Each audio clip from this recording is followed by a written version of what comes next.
Hello everyone, I'm back again. This is my second day of what I hope to be a long-lasting and meaningful YouTube series. Anyway, today I'm going to try something slightly different as I still work towards finding my verbal stride and keeping my videos short, less than 8 minutes or so it's a concise, digestible piece of information. But today I'm trying to work off of notes in hopes of making my video more structured and coherent. I'm just not terribly articulate and coherent, I feel, in elucidating my grand perspective. I think in part because I've not really verbalized it too much, even though it's weighed heavily on my cognitive load. I think about it all the time, this problem of anti-racism and the white genocide. But I haven't verbalized it much because I made a very deliberate choice back during my formative years to insulate myself from the white nationalist discourse. I thought, hey, I will generate intellectual diversity by building my own discourse. Anyway, what I want to talk about today is something I read on, I think his name is Paul Towns' Twitter feed. He's posted rather nonchalantly that, hey, the collapse of the cultural Marxist society maybe won't happen. And that's a very bold statement, which I have long considered, and which I'll say right now agree with. But it's bold because it almost goes without saying in most white nationalist circles that the collapse is going to happen any minute. This will be the straw that breaks the camel's back. It's implied in white nationalists, and by white nationalists I also mean alt-right circles. Honestly, I think it's a very juvenile assumption. I used to think that way when I was between the ages of 14 and maybe 19. Maybe even 20. I was still thinking in that way. I don't quite recall, to be honest.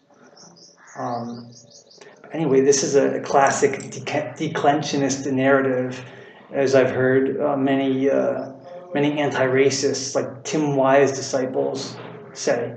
They're very aware that white nationalists think this way. They think it's silly, and I think rightfully so. It's an age-old discussion. Religious fanatics talking about the eschaton being tomorrow, the world's ending, everything's going to fall apart. It's an old cliche. It's very tempting to think this way for many reasons, but I think it's unfounded, to be honest, especially in our postmodern society in which we have distilled all of our society's functions down to a science. It's not, in the event of some economic catastrophe, it will be in relative terms. There's not going to be absolute poverty. Maybe a shift in relative economic power between the major civilizations of the world. Maybe China will become a dominant economic force. But it won't be enough to spontaneously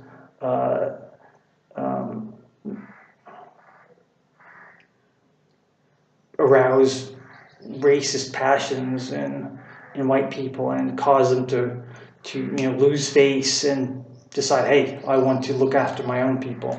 I don't think it will happen. Even if it might, we should not count on it. I think it's very unwise and risky to simply cross our fingers and hope that people will wake up, and that if we keep posting on Twitter reminding them to be racist, then they're gonna some switch is gonna flip in their heads, and they're going to start espousing white nationalist beliefs. Even though, to be honest, it's funny because white nationalists don't even think that they are fighting for the good of humanity.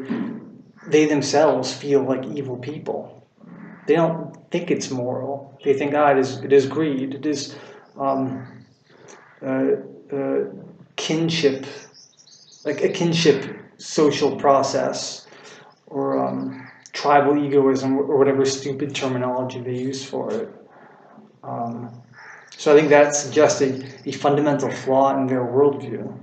If they themselves feel they are being evil by expressing these beliefs, and that they're assuming the role of the pariah in modern civilization. See, I think on a similar note to the notion that postmodern society is too big to fail, I feel that war is also obsolete and violent conflict is obsolete. I believe there will be no more major wars.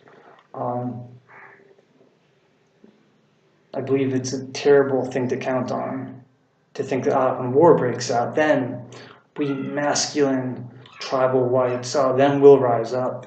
And it's a terrible, terrible attitude. And it's not very appealing. It doesn't really make any friends. And that's what our success depends on, making friends.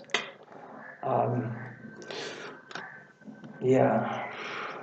I'm becoming more coherent, I can feel it. Cheers.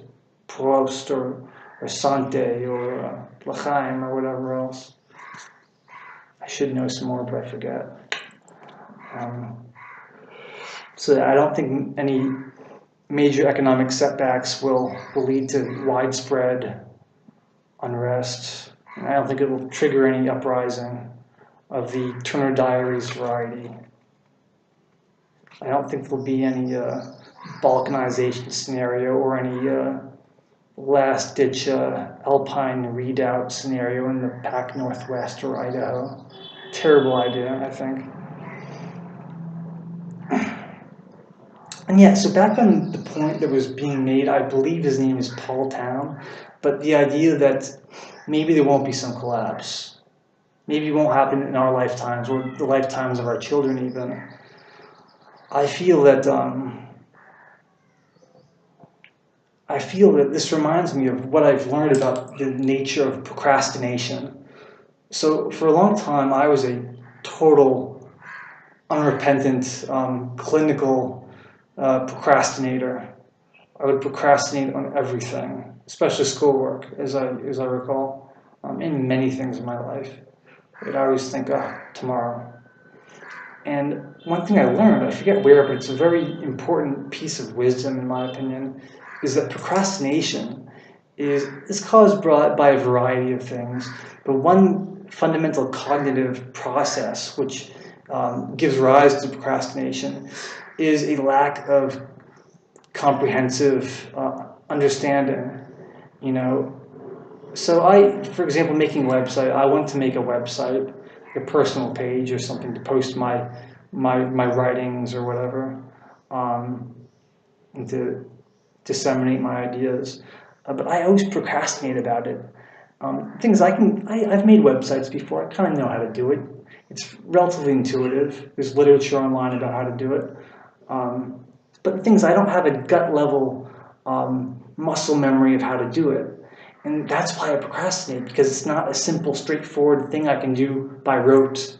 I have to wrap my mind around it. And that's why I don't do it, because it's not a readily available action to me.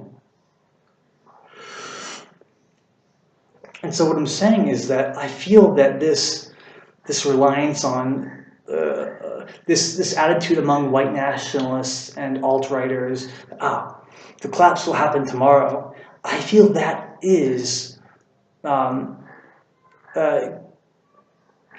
qualitatively the same as procrastination. I feel it's indicative of the absence of an accurate and viable ideology on how to address the problem of anti-racism. And on that note, I feel the problem of anti-racism is much bigger than white nationalists, even the 1488ers, are able to comprehend. I feel that it's an extremely big problem